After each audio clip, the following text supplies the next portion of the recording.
আজ তোমাদের সাথে শেয়ার করব নিরামিষ ডালিয়া রেসিপি।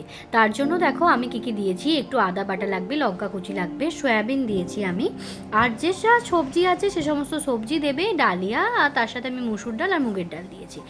তো প্রথমে আমি প্রেসার কুকারেই করব, আমি আলাদা করে আর কড়াইতে করব না। তো অল্প করে একটু তেল দিয়ে দেবো, আমি রিফাইন্ড অয়েল ইউজ করেছি। আর এই দেখো ফোড়নের জন্য আমি জিরে, একটু চিনি আর শুকনো লঙ্কা আর এলাচ দারচিনি দিয়েছি। এটাকে একটু ভালো করে আমি নেড়ে নেব, তারপরে আদাটা আমি দিয়ে দেবো, গ্রেট করা আমি আদাটা দিয়ে দেবো।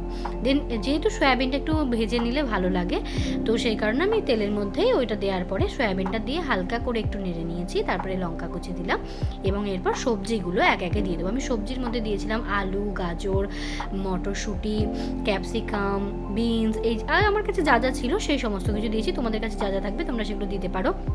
তারপরে এক একে সব ধরনের মশলা দিয়ে দিলাম, নুন, হলুদ, ধনে গুঁড়ো, জিরে গুঁড়ো, লঙ্কার গুঁড়ো, যা যা রেগুলার মশলা আছে সেই মশলাগুলো তোমরা দিয়ে দেবে। একটু নাড়িয়ে নেবে, ভালো করে ভেজে নেবে সবজিগুলো। তারপরে যে ডালিয়াটা আমরা ভালো করে ধুয়ে আর ডাল দিয়ে মিশিয়ে রেখেছিলাম সেটা দিয়ে দেব। তারপরে পরিমাণ মতো জল দিয়ে দেব।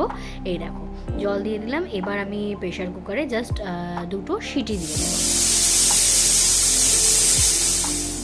রেডি হয়ে গেল আমার ডালিয়া। একদম খুব ভালো একটা রেসিপি। এটা কেমন লাগলো তোমাদের কমেন্ট